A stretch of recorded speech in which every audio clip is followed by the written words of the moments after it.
I don't really know how to start this, so I'm just going to be blunt.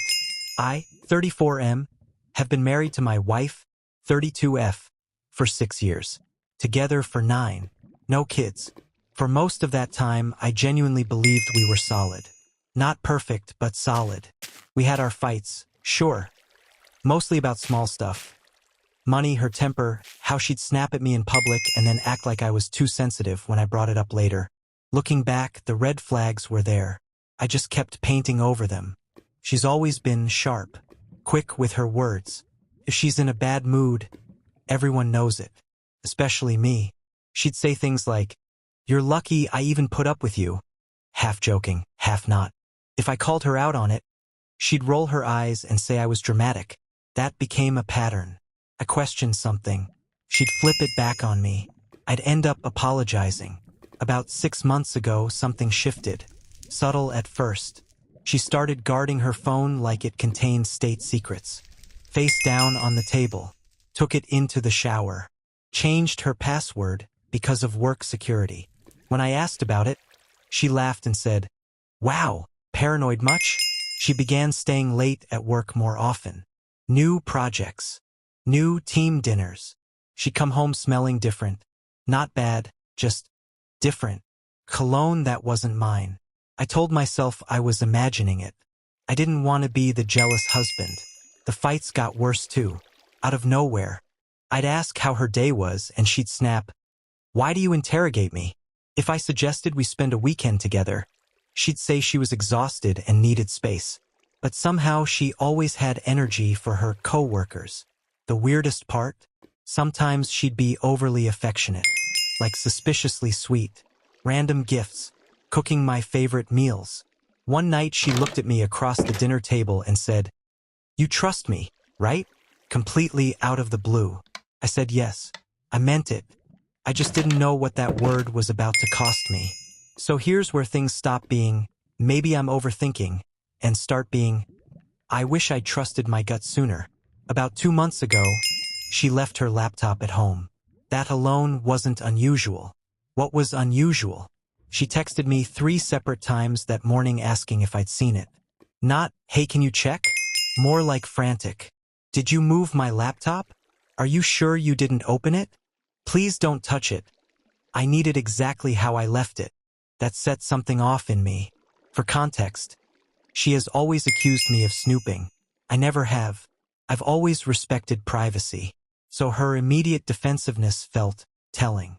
I told her it was on the desk where she left it. She replied with a thumbs-up emoji. No thanks. No relief. Just tension. I wish I could say I'm proud of what happened next. I'm not. But after months of feeling like I was losing my mind, I opened it. It wasn't even hard. She'd changed her phone password, but not her laptop login. Same old one. Our dog's name. At first I didn't see anything.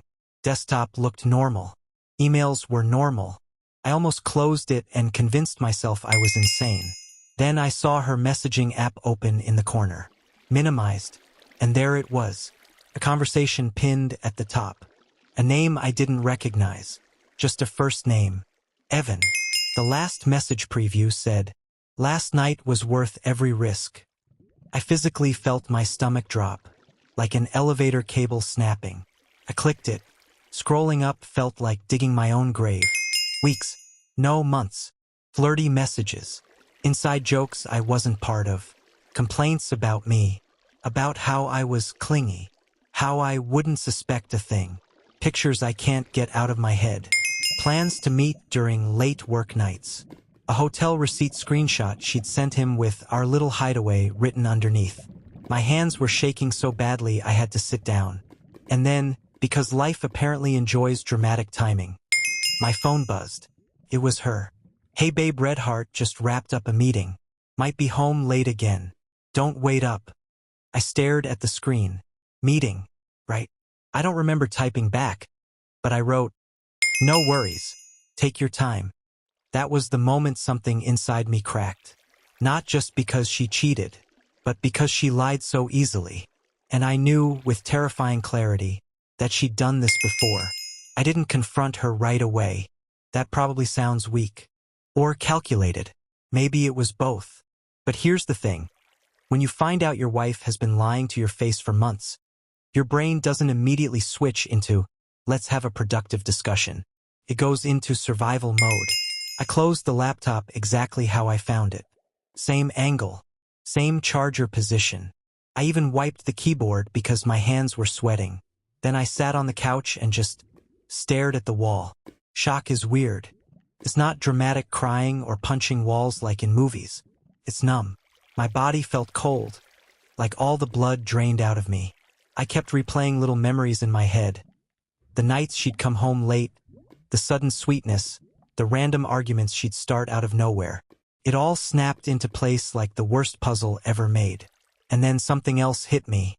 What if she wasn't at a meeting right now? The thought wouldn't leave. So I did something I've never done before in 9 years. I drove to her office. On the way there, my heart was pounding so hard I could feel it in my throat.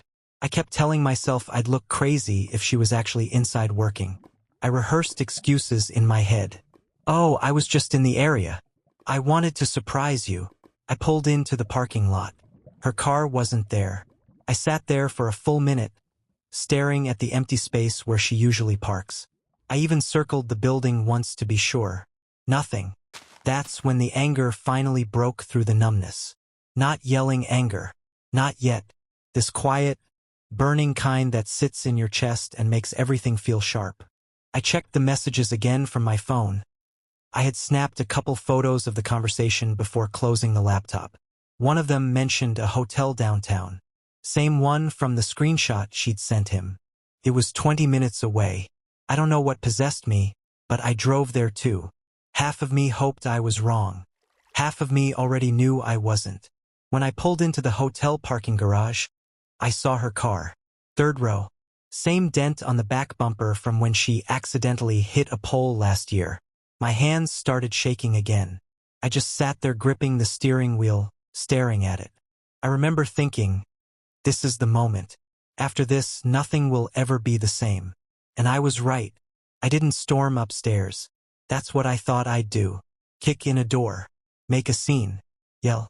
Demand answers. Instead, I just sat there in the parking garage, staring at her car like it was some kind of crime scene exhibit. My brain was screaming, but my body wouldn't move. Then my phone buzzed again. Her. Still at the office. Long night. Might crash at Jessica's after. She's working late too. Jessica. The imaginary coworker she conveniently blamed for everything. That's when something snapped. I walked into the hotel lobby. I wasn't even thinking clearly. I just knew I needed confirmation that went beyond messages and parking spots. I needed something undeniable. I went to the front desk and asked if my wife was staying there. The guy obviously wouldn't tell me anything. Privacy policy. I expected that. So I tried something else. I texted her. Hey, can you call me? Emergency. She called within 30 seconds. Annoyed. What is it? I'm in the middle of something. I said, calm as I could manage. I'm at the hospital. My chest started hurting. I got scared. Silence. Then, wait, what? Which hospital? I said the name of one across town, far away from where I actually was. She hesitated, just for a second. Then she said, oh my God, I can't leave right now. I'm presenting something. Can you call an Uber? I'll come as soon as I can. That was it. That tiny pause. That refusal. Not panic. Not fear. Just inconvenience. I said, don't worry. I'll figure it out. And I hung up. I walked back out to the garage. Her car was still there. I don't know how long I stood there before I finally saw them. They came out of the elevator together, laughing. She was holding his arm. And I swear to you, I've never felt my world collapse so quietly. She saw me first. Her face didn't go pale in guilt like in movies. It went blank. Then annoyed, like I'd shown up to ruin her evening. For a second, nobody moved. He looked confused. I'm guessing she hadn't exactly told him she had a husband who might materialize out of thin air in a hotel garage. I just stood there. I don't even remember walking toward them. But suddenly I was close enough to see the way her hand was still wrapped around his arm. She slowly let go. Are you serious right now? She said. Not, I'm sorry. Not, this isn't what it looks like. Just that. I actually laughed. Couldn't help it. It sounded unhinged even to me. Am I serious? I asked. You told me you were at work. She crossed her arms. Defensive mode activated. You followed me? There it was. The pivot. I looked at the guy, Evan, I assume. He looked uncomfortable. Like he just realized he walked into the wrong movie. I'm her husband, I said. He blinked. She told me you guys were separated. Of course she did. I felt something twist in my chest. Not just betrayal, humiliation. I turned back to her. Separated. She rolled her eyes. Actually rolled her eyes. We've been basically roommates for months. Don't act shocked. My hands were shaking, but my voice stayed weirdly calm. So that justifies lying? The hotel? The messages? She froze for half a second. You went through my laptop? That was her angle. Not denial. Not apology. Privacy violation. You told me you were at the hospital. She snapped suddenly. Was that a lie? I stared at her. You're in a hotel with another man. And you manipulated me into thinking you were dying. She shot back. That's psychotic. Psychotic. I remember feeling this surreal detachment. Like I was watching someone else's marriage implode from outside my body. Evan muttered something like, I should go, and slipped away toward his car. She didn't try to stop him. She just looked at me with this mix of anger and inconvenience. Can we not do this here? She said. You're embarrassing me. Embarrassing her. That was the moment the anger finally hit full force. Not yelling. Not violence. Just clarity. This wasn't a mistake. This was a pattern. And she wasn't sorry she cheated. She was mad she got caught. The drive home was silent. She followed me in her car. Not because she wanted to fix anything. I think she just didn't want to deal with the hotel parking situation alone. When we got inside, she immediately went into damage control mode. Not emotional. Not remorseful.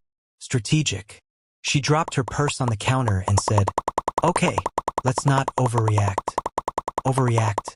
I just stood there staring at her. She sighed like I was exhausting. Yes, I've been seeing him.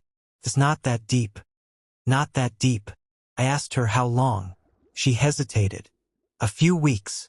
I pulled out my phone and showed her one of the screenshots.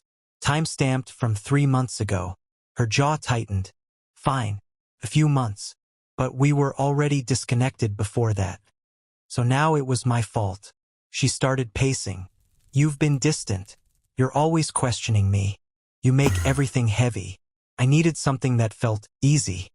I actually felt my knees weaken a little, because I had spent months trying harder. Planning date nights she canceled. Asking how to be better. Apologizing for things I didn't even understand. I asked you if you were unhappy, I said quietly. And what was I supposed to say? She shot back. You can't handle criticism. That one stung, because I've bent over backward to avoid conflict with her for years. Then came the bomb I wasn't prepared for. There was someone before him, she said flatly. I don't even remember asking. My brain just went static. How many? I whispered. She threw her hands up. Why does the number matter? You're obsessing. Because it means it wasn't an accident. It means it was a lifestyle. She started crying then, but it felt forced, controlled, strategic tears. I didn't mean for it to go this far, she said. You know how I get when I feel trapped in a marriage she chose. The wildest part? At one point she actually said, if you had just trusted me more, I wouldn't have felt the need to hide things. I remember thinking, this is what gaslighting feels like someone setting your house on fire and then blaming you for smelling smoke. That night, we didn't sleep in the same bed. I lay on the couch staring at the ceiling, replaying every memory from the last year and wondering how much of it was real. And for the first time, a terrifying question surfaced. Was I ever enough for her? The crash didn't come immediately. For about 48 hours, I was running purely on adrenaline. Logistics, facts, screenshots, replaying conversations, trying to keep my voice steady every time she spoke. Then it hit. Hard. I was at work when it happened.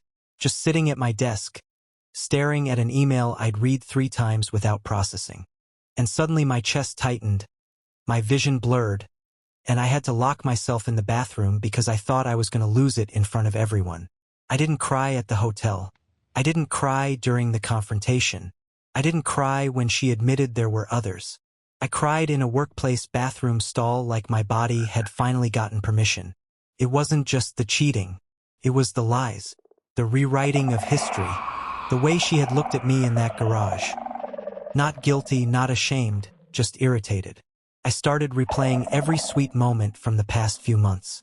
The random "I love you" texts, the nights she cuddled up next to me, the way she'd reach for my hand in public.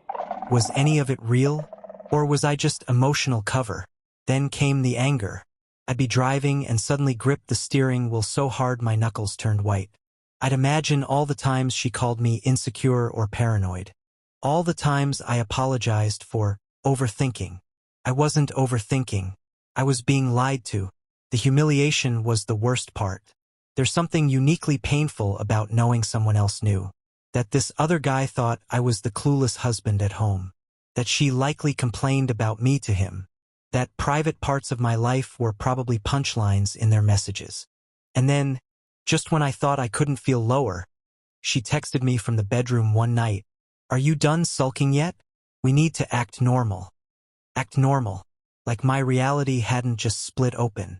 I realized then that we weren't grieving the same thing. I was grieving a marriage. She was grieving getting caught. And that difference, it changes everything. I should have stopped. I already knew enough to walk away. I had proof. I had the hotel. I had her own admission. But once trust is shattered, your brain does this thing where it needs the full picture. Even if it hurts. Especially if it hurts. She had started acting strangely calm after the confrontation. Too calm. Like she'd shifted into problem management mode. She suddenly wanted to set boundaries. Suddenly wanted space to think. She even suggested we both delete social media to focus on us.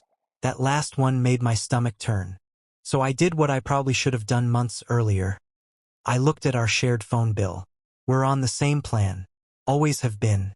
I'd never paid attention to the detailed logs before. I trusted her. There were hundreds of calls and texts to a number I didn't recognize. Not just at night. Midday. Early mornings. Times she'd claimed she was in meetings. Some calls lasted over an hour. The number didn't match Evan's. My hands actually went cold again. I reverse searched it. Different name. Different guy. That's when I realized Evan wasn't the exception. He was just the one I caught. I confronted her that evening. Calm. Almost numb at this point. "Who's Daniel?" I asked. She didn't even flinch. "Oh my God. Are you stalking my phone records now?" No denial. Just deflection. "I just want the truth," I said. She sighed dramatically. "He's just someone I talk to. You're blowing everything out of proportion." I showed her the call durations. She went quiet for a second. Then, fine. We hooked up a few times. It meant nothing. A few times. Like that was supposed to make it better. "When?" I asked. She shrugged. "Before Evan. After. It overlaps." I don't remember exactly. Overlaps. My brain latched onto that word. She had built an entire parallel life. Multiple men. Multiple lies. All while coming home to me and asking what we should watch on Netflix. And somehow, she still managed to say, "You're acting like I murdered someone." No, you didn't murder someone. You dismantled someone. That night, something shifted inside me. The shock was fading. The grief was still there.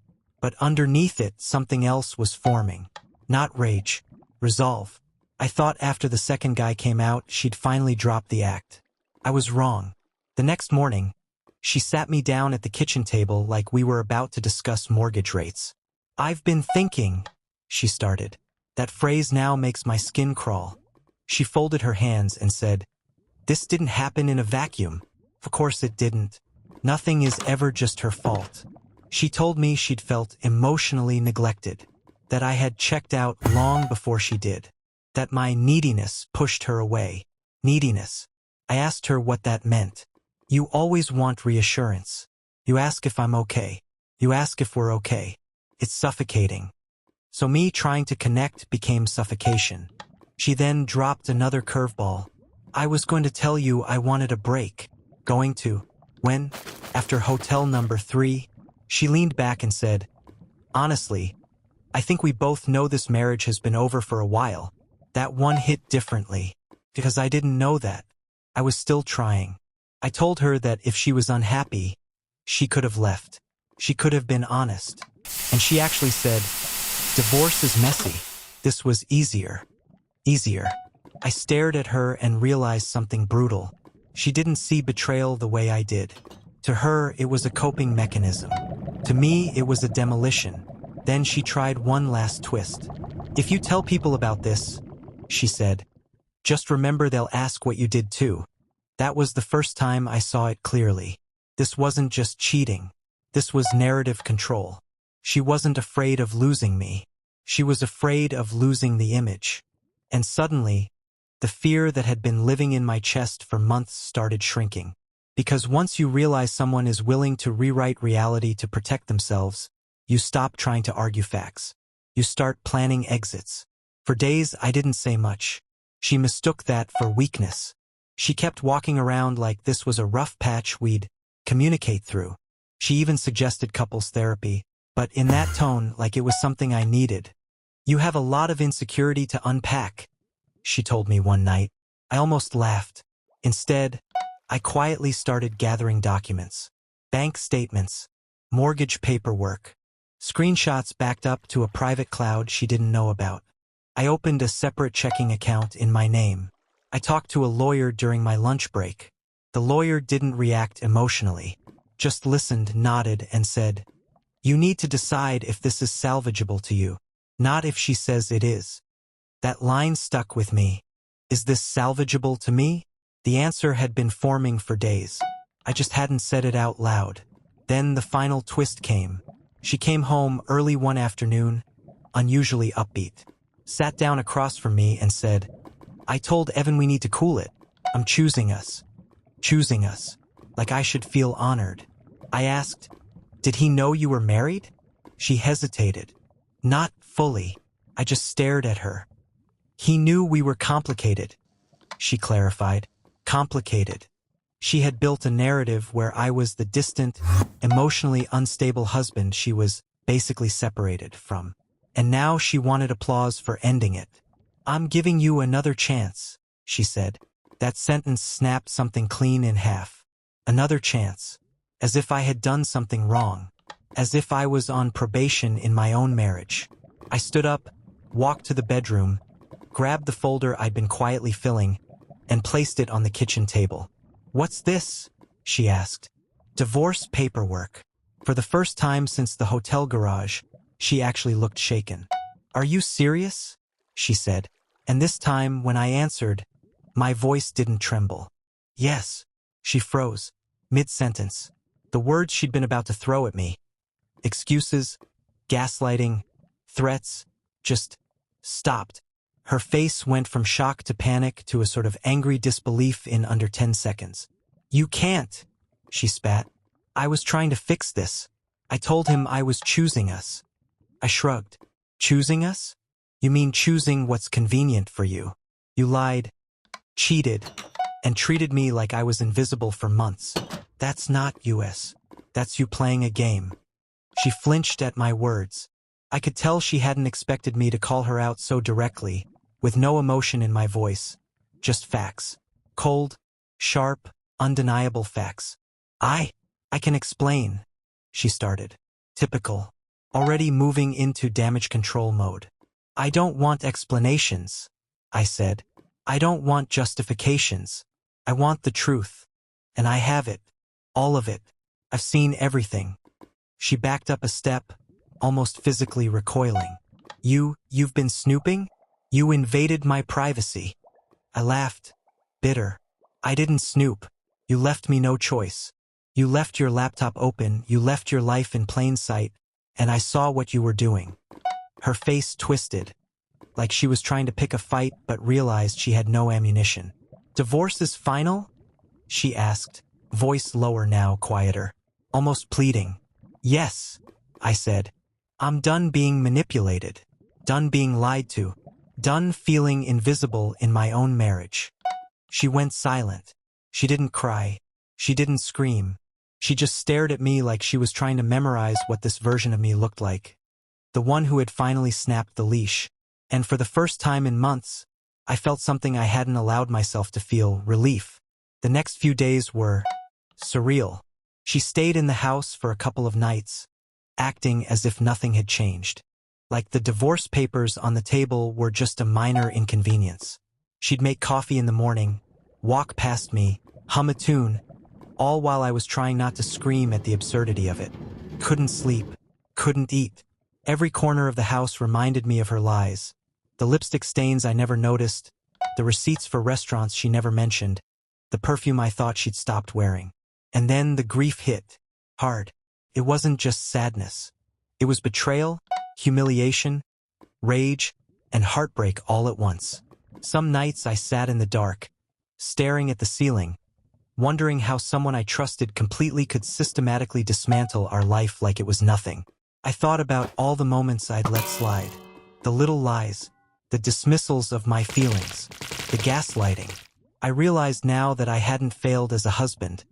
I'd been facing someone who refused to see me at all. I'd walk past her things, and my chest would tighten. A mug she left on the counter, a sweater draped over a chair. Proof that she'd been here, lived here, deceived here.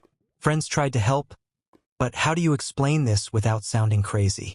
How do you say, my wife lied to me, cheated multiple times, and still expects me to feel lucky she's ending it with other men, without everyone thinking you're overreacting? Then there was the quiet moments, the ones that hurt the most. Sitting alone in the living room, hearing the faint hum of her car pulling out, realizing that the person you thought was your partner had been performing a lie for months, and part of you still misses her. It's exhausting, mentally, emotionally, physically, but underneath it all, there was clarity. I could breathe again. I could start thinking about myself, about my boundaries, about what I deserved. After that first wave of shock and grief, I realized I couldn't just sit and stew. I had to reclaim my life, even if it felt impossible at first. I started small. I cleared her stuff from my personal space, moved her clothes into boxes, unfollowed and blocked the numbers of the people she'd been seeing. Every little action felt like reclaiming a piece of my dignity. I leaned on friends more than ever. I told a few close ones everything, screenshots, messages, hotel receipts. It was painful to relive it, but also strangely liberating. For the first time, someone else knew the full truth. No gaslighting, no lies, just facts. I started therapy, not because I felt weak, but because my mind was a mess. Anger, sadness, confusion, all swirling together. Talking it out helped me process that this wasn't my fault, that I didn't cause her to cheat, that her sharpness, her lies, her constant manipulation were hers, not mine. I also gave myself small victories.